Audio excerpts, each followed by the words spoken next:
సుపరిపాలనలో తొలి అడుగు ఇంటింటికి తెలుగుదేశం కార్యక్రమం మొలకల చెరువు మండలం వేపూరుకోట గ్రామంలో పాల్గొన్న తమ్మళ్లపల్లి నియోజకవర్గం అబ్జర్వర్ పోలంరెడ్డి దినేష్ రెడ్డి.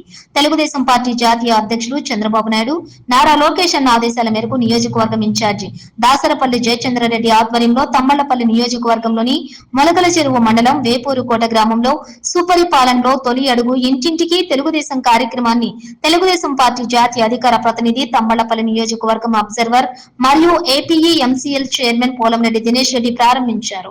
ఈ కార్యక్రమంలో తెలుగుదేశం పార్టీ సంస్థాగత ఎన్నికల అబ్జర్వర్లు మరియు మండల నాయకులు మరియు గ్రామ పార్టీ నూతన కమిటీలు పాల్గొన్నారు.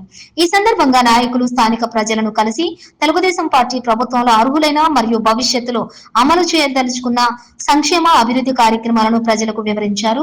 ప్రజల సమస్యలను నేరుగా తెలుసుకుని సంబంధిత అధికారులకు వాటిని పరిష్కరించేలా సూచనలిచ్చారు. ఇంటింటికి తెలుగుదేశం కార్యక్రమం ద్వారా ప్రతి ఇంటిని సందర్శించి ప్రజల అభిప్రాయాలను సేకరించడం, సమస్యలను పరిష్కరించడానికి ఆలోచనను సిద్ధం చేయడం లక్ష్యంగా పెట్టుకున్నారు. దీనికి ప్రజలు ఉత్సాహంగా స్పందించి తమ సమస్యలను నిర్మోహమాటంగా తెలిపారు. తెలుగుదేశం పార్టీ మళ్లీ అధికారంలోకి రావాల్సిన అవసరం ఉందని వారు వ్యక్తపరిచారు. ఒకే కుటుంబంలో 4 పిల్లలకు తల్లికి వందనం ఒకేసారి రావటం చాలా సంతోషంగా ఉందని, మా పిల్లల భవిష్యత్తుకు చాలా బాగా ఉపయోగపడుతుందని వారు సంతోషం వ్యక్తపరిచారు. ఈ కార్యక్రమంలో APE MCL chairman Polamreddy Dinesh Reddy పాల్గొన్నారు.